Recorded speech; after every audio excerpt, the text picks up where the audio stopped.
Welcome to the Deep Dive. Today, we're tackling a pretty complex condition in veterinary medicine, nephrotic syndrome in dogs and cats. Yeah, it definitely has layers. We've pulled together some key info, the basics, how it's diagnosed, treatment options. Think of this as a way to get the essentials without wading through textbooks. Absolutely. Our mission today is really to unpack nephrotic syndrome. We want you to really understand its core component. Like what defines it? Exactly. What defines it, the sort of cascade of events it triggers, and, what vets look for and what we can actually do about it. Aiming for clarity, practical insights, but maybe skipping the super overwhelming details. That's the plan. Keep it clear and actionable. Okay, let's jump right in then.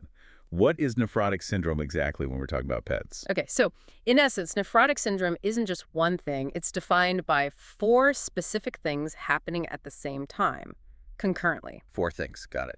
First, you've got significant protein showing up in the urine. That's proteinuria. Okay, protein loss. Second, low levels of a key blood protein called albumin, so hypoalbuminemia. Low albumin.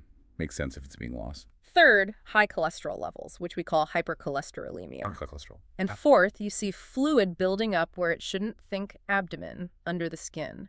We call that third space fluid accumulation. Leading to things like a swollen belly, ascites, or that puffy swelling. It's either. Precisely.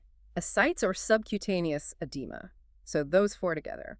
Proteinuria, hypoalbuminemia, hypercholesterolemia, and the fluid buildup. Okay, 4 key signs happening at once. Let's maybe look at each one a bit closer. Why does excessive protein end up in the urine? Well, normally the kidneys have these amazing little filters called glomeruli. They're like superfine sieves. Right. Their job is to keep big molecules, especially proteins like albumin, in the blood and out of the urine. But with glomerular disease, these filters get damaged, leaky. Ah, so things slip through. Exactly. Significant amounts of protein, particularly albumin, start slipping through and are lost in the urine. And I guess that directly leads to the second point, the low albumin in the blood. You got it. The body is losing so much albumin via the kidneys that the liver, even working overtime, just can't make enough new albumin to keep blood levels normal. Okay. Now, interestingly, in people, there's a threshold. Losing more than 3.5 grams of albumin a day is often used to define it. We don't have quite those exact numbers for dogs and cats. But we know it's significant loss. We do. Animals with nephrotic syndrome typically have very low serum albumin. But it's also important to remember, not every single animal with low albumin will develop the full-blown syndrome. That's a good distinction. Okay, moving on to the fluid buildup. How does that connect back to the low albumin? Yeah, this is where it gets quite interesting physiologically. Albumin is crucial for maintaining something called oncotic pressure inside blood vessels. Oncotic pressure. Think of it as a force that helps hold fluid inside the blood vessels. Albumin is like a sponge in the bloodstream. Okay, keeping fluid where it belongs. Right. So when albumin levels plummet, that oncotic pressure drops. Fluid isn't held in as effectively and starts to leak out. Out into the surrounding tissues. Exactly. Into tissues causing edema or into body cavities like the abdomen causing ascites. And then this fluid shift can kind of trick the body into thinking it's dehydrated. Oh, really? Yeah. So it might start holding on to more sodium and water, sometimes driven by a hormone called aldosterone, which unfortunately just adds to the fluid accumulation. So it becomes a bit of a vicious cycle. It can be. And there are actually other theories, too, maybe involving other sodium regulation pathways or even something called a vascular permeability factor, making vessels leakier. It's complex. Definitely sounds like it. Yeah. Okay, that covers the fluid. What about the last piece, the high cholesterol? Why does that happen? The liver is very responsive. When it senses these low albumin levels, it basically goes into overdrive trying to produce more protein. Makes sense. But it doesn't just ramp up albumin production. It increases production of other things, too, including lipoproteins. These are particles that carry fats, including cholesterol. Ah, okay. So more production. More production, and possibly the body might also be breaking down these lipoproteins less efficiently at the same time.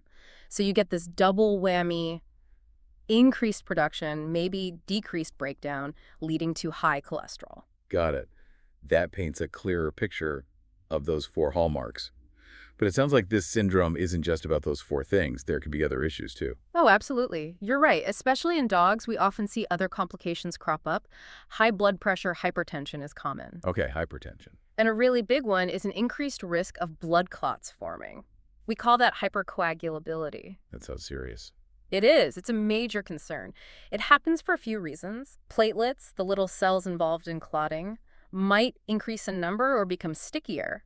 Plus, the body loses a natural anticoagulant called antithrombin in the urine along with the albumin. So it's losing its own blood thinner. Right. In a way, yes. And at the same time, levels of some proteins that promote clotting might go up. So it's a perfect storm for clot formation. Wow. Anything else? We can also see muscle wasting and, just general weight loss, even if the appetite seems okay sometimes. So yeah, it definitely affects more than just the kidneys. That hypercoagulability really stands out. Can you elaborate just a bit more on why that risk goes up so dramatically? Sure. It's really that multi-pronged attack. Losing antithrombin in the urine is a huge factor. It's one of the body's main brakes on the clotting system. Right, removing the brakes. Exactly. Then you have potentially increased levels of pro-clotting factors, and then changes in platelets, maybe more of them, maybe they're more easily activated. All these things stack up. Making clots much more likely. Significantly more likely. We see things like pulmonary thromboembolism clots in the lungs, which can be devastating. So, yeah, the key takeaway is these animals are definitely at high risk for potentially fatal clots. It's not just a kidney issue. Okay, so we have the four main signs, plus these serious risks like clots and hypertension. It really sounds like it impacts multiple body systems. Can we break that down a bit, say renal and urologic effects first? Sure. So within the renal and urologic system itself, the first thing is that persistent proteinuria, the protein in the urine. Often, initially, the urine sediment, the stuff that settles out, looks quiet, inactive, no obvious signs of infection or inflammation there. Just the protein loss. Primarily. But as the underlying glomerular disease gets worse, more and more nephrons, the kidney's functional units, get damaged and lost. And that leads to? That leads to azotemia, which is basically a buildup of waste products like urea and creatinine in the blood because the kidneys can't filter them out effectively anymore. Okay, so kidney function starts declining. Right, and that can progress to full-blown chronic kidney disease and eventually uremia, which is the clinical illness associated with kidney failure. And what about the cardiovascular system? We've touched on quite a few things there already. We have. It's heavily involved. You've got the edema and ascites from the fluid shifts. You've got the hypertension, the high blood pressure. Right. Then there's the hypercholesterolemia and often hypolipidemia, high fats in the blood generally, which could have longer-term impacts on blood vessels, though that's maybe less immediately critical than other things. Well, the big one. And the big one, absolutely, is the hypercoagulability. That dramatically raises the risk for thromboembolic disease clots forming and potentially blocking vital blood vessels. Yeah. Very serious cardiovascular risk. It really paints a picture of a systemic problem originating in the kidneys.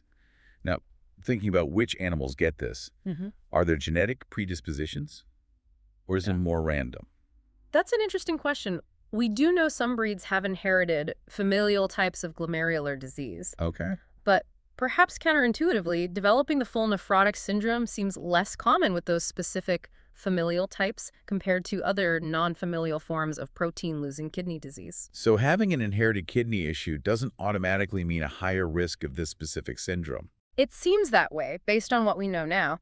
And actually, nephrotic syndrome itself is considered pretty uncommon overall as a complication of glomerular disease. Really? How uncommon?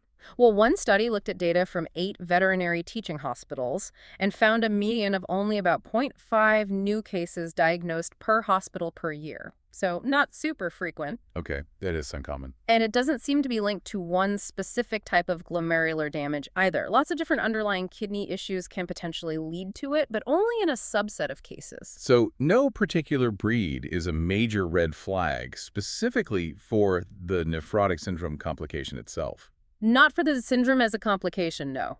Both dogs and cats can be affected.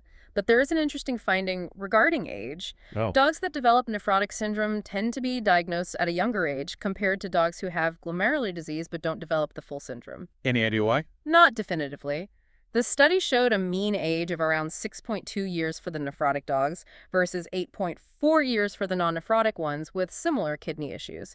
No difference between males and females, though. So maybe something about developing significant protein loss earlier in life predisposes them to this cascade. That's certainly a possibility, yeah. Younger dogs with significant protein loss might be the ones to watch more closely for these signs. Okay, so let's talk about spotting it. What are the things an owner might notice first? What history clues might point towards nephrotic syndrome? For the owner, often the most obvious things are that pitting subcutaneous edema, swelling, usually in the legs or belly that leaves a dent when you press it, Right, the pitting edema. and or sites, that noticeable fluid swelling in the abdomen. Those are often the main reasons they seek veterinary help specifically for this problem. Makes sense, those are visible changes. Exactly. Though sometimes the first thing noticed might be signs of whatever caused the kidney damage in the first place, maybe signs of an infection or inflammation somewhere else, or even cancer. Ah, so the kidney issue is found during the workup for something else. Sometimes, yes, and in those cases, the edema or sites might be more subtle, maybe picked up during the vet's physical exam or on an X-ray or ultrasound. Are there any more dramatic, acute signs? It's less common, but yes. Okay. Rarely, an owner might report sudden, severe breathing difficulty, maybe extreme panting, weakness, or even collapse. And what could cause that? That could be due to a large amount of fluid suddenly accumulating in the chest cavity or around the heart sac, or even fluid within the lungs themselves, pulmonary edema. Or it could be from one of those blood clots we talked about, a pulmonary thromboembolism. Wow, okay. So mostly gradual swelling, but occasionally acute crises. And what does the veterinarian look for during their physical exam? Well, they'll definitely be looking for and confirming that dependent pitting edema or the presence of ascites. But they'll also be checking for signs of hypertension. Like what? Things you can see in the eyes, like retinal hemorrhage, bleeding in the back of the eye, or retinal detachment, or maybe swelling of the optic nerve head, which is called papilledema. They might also detect abnormal heart rhythms or new heart murmurs, which can happen if the heart muscle thickens due to constantly pumping against high pressure. And if it's one of those acute cases, Then they might observe labored breathing, maybe cyanosis, that bluish tinge to the gums if there's significant fluid in the chest, pleural effusion, or if there's a suspected pulmonary thromboembolism. okay, that gives us a good idea of the signs. Now, circling back to the causes, we know it stems from glomerular damage, but what typically causes that damage? Right, the underlying issue is that glomerular disease, and that often stems from some kind of chronic inflammation happening somewhere in the body. Like infections. Yes, chronic infections, sometimes cancer, or immune-mediated conditions where the immune system mistakenly attacks the kidney tissue. So the kidneys get caught in the crossfire, essentially. That's a good way to put it. But here's a key point. It seems like just having severe protein loss isn't always enough on its own to trigger the full nephrotic syndrome in every animal. Really? So there's more to it. It seems so. There are likely other factors, maybe genetic susceptibility or other concurrent issues that we don't fully understand yet, which determine why some animals with severe proteinuria develop the full syndrome and others don't. So the risk factors for nephrotic syndrome are really the risk factors for getting glomerular disease in the first place. Pretty much, yes. Anything that can cause chronic inflammation or immune system issues that might target the glomeruli could potentially lead down this path. Okay, let's shift to diagnosis. How does a vet figure out if an animal truly has nephrotic syndrome and not something else that looks similar? Diagnosis is definitely a process of elimination or ruling things out. It's about putting all the pieces together. So differential diagnoses. Exactly. First, with the proteinuria, we need to make sure it's not coming from somewhere after the glomeruli. Like the bladder. Right. Inflammation in the lower urinary tract like cystitis, a bladder infection, or maybe pyelonephritis, a kidney infection affecting the collecting system, or bladder stones, or even cancer down there can all cause protein in the urine. How do you tell the difference? Often, the urine sediment gives clues. These inflammatory conditions usually cause an active sediment, meaning we see white blood cells, red blood cells, bacteria, maybe crystals under the microscope. Whereas with glomerular disease, With glomerular disease causing nephrotic syndrome, the sediment is typically inactive or quiet. You see the protein, but not usually signs of active inflammation down low. Although you might sometimes see things called hyaline casts, which are protein plugs from the kidney tubules. any other causes of proteinuria to rule out? Well, very high levels of abnormal proteins in the blood itself, like globulins in multiple myeloma, can sometimes spill over into the urine. Specific tests can pick that up. But ultimately, to know for sure what kind of glomerular damage is happening. The biopsy. The renal biopsy is the gold standard for identifying the specific type of glomerular disease. Okay. And what about the low albumin? Could other things cause that besides protein loss through the kidneys? Absolutely. That's critical to rule out. Two main other causes. The liver isn't making enough albumin, which you'd see with severe liver failure. Right. Or the animal is losing protein through its intestines in conditions we call protein-losing enteropathies. So you need to check liver function and rule out GI protein loss too. Definitely. Got to look at the whole picture. So beyond the physical exam, what are the cornerstone lab tests? The initial workup usually involves a CBC, complete blood count, a serum biochemistry profile, and that crucial urinalysis. Okay. The urinalysis confirms the persistent, significant proteinuria, ideally with that inactive sediment. The biochemistry profile is where we'll typically see the low albumin and the high cholesterol, two of the defining features. And the kidney values. That's right. We look at the kidney values on the biochem panel BUN, blood urea nitrogen, and creatinine. In more advanced stages, these will be elevated, showing azotemia. Sometimes this happens even before the kidney loses its ability to concentrate urine properly. Are there other more specialized lab tests that add value? Yes, definitely. The urine protein creatinine ratio, the UTC, is really important. How does that help? It does two things. It confirms the proteinuria is significant, and it quantifies, it gives us a number. This number is super useful for monitoring over time. We can track if treatment is working by seeing if the UPC goes down or if the disease is progressing if it goes up. So quantitative monitoring, useful. Yeah. Anything else? Sometimes doing protein electrophoresis on both a urine sample and a blood sample can be helpful. It can sometimes identify if the protein loss is happening before the glomerulus, maybe with immune disorders, or detect specific weird proteins in the urine, like Bence-Jones proteins, which can be linked to certain cancers. Interesting. What role does imaging like X-rays or ultrasound play? Imaging provides really valuable supporting evidence. On abdominal X-rays, often the most striking thing is just a loss of detail. Everything looks kind of hazy or gray. Because of the fluid. Exactly, because of the ascites. Less commonly, X-rays might show fluid in the chest, pleural effusion, signs of fluid in the lungs, pulmonary edema, or around the heart, pericardial effusion. An ultrasound. Abdominal ultrasound is great for confirming that fluid in the belly, the ascites, and can also show fluid behind the abdominal lining, retroperitoneal fluid.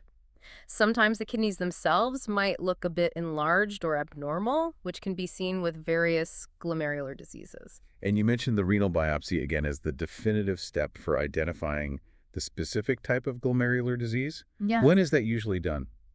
It's typically indicated when we've confirmed there's significant persistent proteinuria and the urine sediment is inactive, and we've ruled out those other causes of protein loss we discussed. Right. Getting that tissue sample and having a pathologist look at it under the microscope is really the only way to know precisely what kind of damage is happening in the glomeruli. And that helps with... It helps immensely with prognosis, predicting the likely course of the disease, and sometimes helps tailor the treatment plan more specifically. But of course, it's an invasive procedure. Right. So we always do it after the less invasive tests are done, and critically, after we check the animal's blood clotting ability to make sure the biopsy itself is as safe as possible. Makes sense. Okay, let's say we have a diagnosis. What are the main goals and strategies when it comes to treatment and management? The approach really hinges on the severity, and ideally, if we can find and treat whatever underlying condition triggered the glomerular disease, that's always goal number one, if possible. And general care, hospital versus home. Most patients, believe it or not, can be managed as outpatients, especially initially. But hospitalization becomes necessary if they have severe azotemia, really high blood pressure that needs rapid control, or if they develop a thromboembolic event, like a blood clot. For those hospitalized patients, are there specific nursing care points to keep in mind? Yes, definitely. If there's a huge amount of ascites making it hard for the animal to breathe or causing real discomfort, we might perform an abdominocentesis, draining off some fluid. Just drain it all. No, you have to be careful. Removing too much too fast can actually cause more fluid to accumulate rapidly, can really mess up electrolytes, so it's usually just enough to relieve pressure. Okay. What about trying to boost the albumin with transfusions?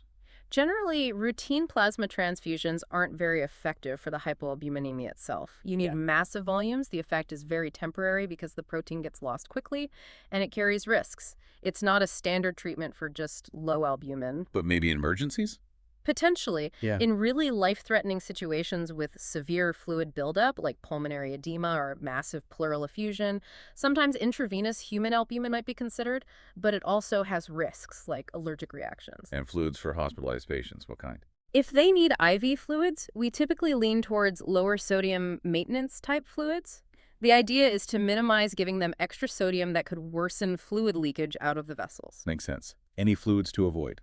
We tend to be very cautious with or often avoid intravenous synthetic colloids, things like hetastarch. Why is that? In nephrotic syndrome, because the kidneys are leaky, these large colloid molecules can also leak out, potentially worsening protein loss, and they might accumulate in tissues, potentially worsening edema. Their use is generally reserved for really immediate, life-threatening shock situations needing rapid oncotic support, and even then, used very cautiously. Good to know. Okay, back to the outpatient setting. What about things like activity level and diet?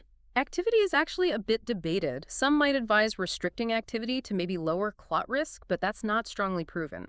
Interestingly, in human medicine, sometimes increased activity is encouraged to help mobilize fluid, so the recommendations are a bit conflicting. And diet? Diet is clearer. The standard recommendation is a sodium-restricted diet, and importantly, one with high-quality protein, but in a reduced or moderate quantity. Like prescription kidney diet? Exactly. Prescription renal diets often fit this bill. The rationale is that feeding excessive protein might increase the workload on the already damaged glomeruli and potentially accelerate the progression of kidney disease over time. That makes sense. Yeah. What are the crucial messages for pet owners facing this diagnosis? It sounds like a lot to take in. It is, and client education is huge. A key point is that if we can't find and treat an underlying cause, glomerular disease, including nephrotic syndrome, usually progresses. It typically leads to worsening azotemia and chronic kidney disease. So managing expectations is important. Very. We need to explain why the renal biopsy can be so valuable for prognosis and potentially guiding treatment. Owners also need to understand, unfortunately, that once significant azotemia and especially uremia develop, the long-term outlook is generally poor. And the syndrome itself affects prognosis. Yes. Having nephrotic syndrome specifically is linked to shorter survival times compared to animals with similar degrees of protein-losing kidney disease but without the full syndrome.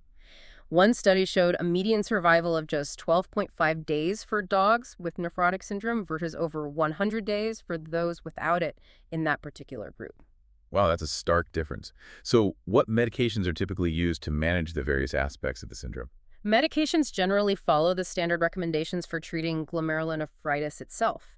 To manage the edema and ascites, the first line is dietary sodium restriction. Right. Abdominocentesis, draining the fluid, and using diuretics are usually reserved for when the fluid is causing significant clinical problems, like trouble breathing. You mentioned being careful with diuretics. Extremely careful. Overuse can easily cause dehydration and worsen kidney function, the azotemia, so they're used judiciously. For longer-term management, if needed, we often use aldosterone antagonists like spironolactone, sometimes with low doses of loop diuretics like furosemide, added if necessary. And tackling the protein loss. For the proteinuria, the mainstays are angiotensin-converting enzyme inhibitors, ACE inhibitors like enalapril or benazepril. They help reduce pressure within the glomeruli and decrease protein leakage. When should those be started?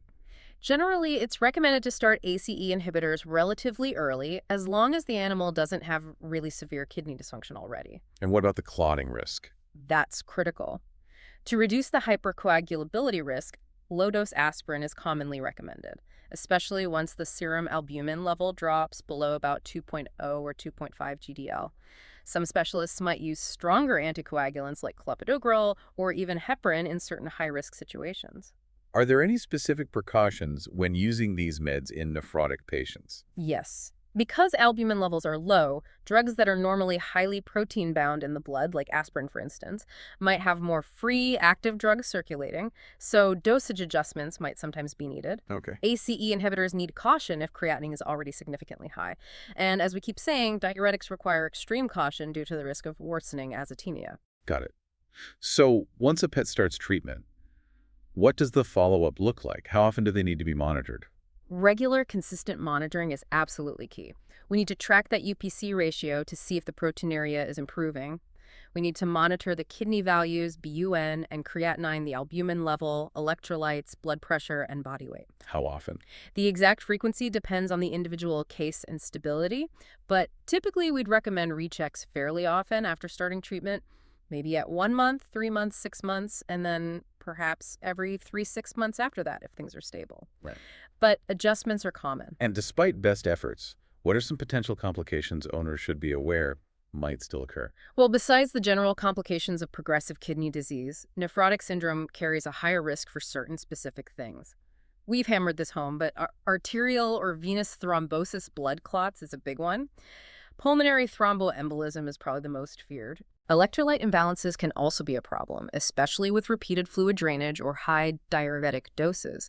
And sadly, as we noted, the condition is often associated with a faster progression to kidney failure and overall decreased survival time compared to other forms of kidney disease. Okay, so bringing this all together, what are the absolute main takeaways for our listeners about nephrotic syndrome in dogs and cats?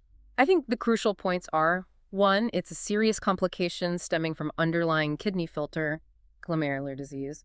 Two, it's defined by that specific quartet: proteinuria, low albumin, high cholesterol, and fluid buildup. Hmm. Three, getting a diagnosis often requires thorough investigation, ruling out other issues, and ideally, a renal biopsy to understand the specific cause and prognosis. Right, the biopsy is key. And four, management is multifaceted, trying to treat the underlying cause, controlling the fluid, reducing protein loss with meds like ACE inhibitors, and critically, taking steps to prevent blood clots, often with aspirin or other anticoagulants. And it sounds like, even with this deep dive, because the underlying causes of glomerular disease vary so much, each case really needs its own tailored approach. Absolutely. It's definitely not a one-size-fits-all condition.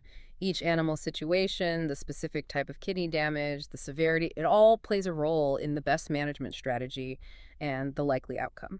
Which leads to a final thought, perhaps. Given how complex and impactful nephrotic syndrome is, what do you think the future holds? What advancements in maybe earlier detection or more targeted therapies could really make a difference for these pets down the line? That's the big question, isn't it? Thinking about, better biomarkers for early glomerular damage before significant protein loss occurs, or therapies that more specifically target the immune dysfunction or inflammatory pathways causing the damage in the first place, or even better ways to manage that difficult complication of hypercoagulability. There's definitely a lot of potential for research in veterinary nephrology to improve outcomes here. It's certainly something for all of us interested in animal health to keep an eye on.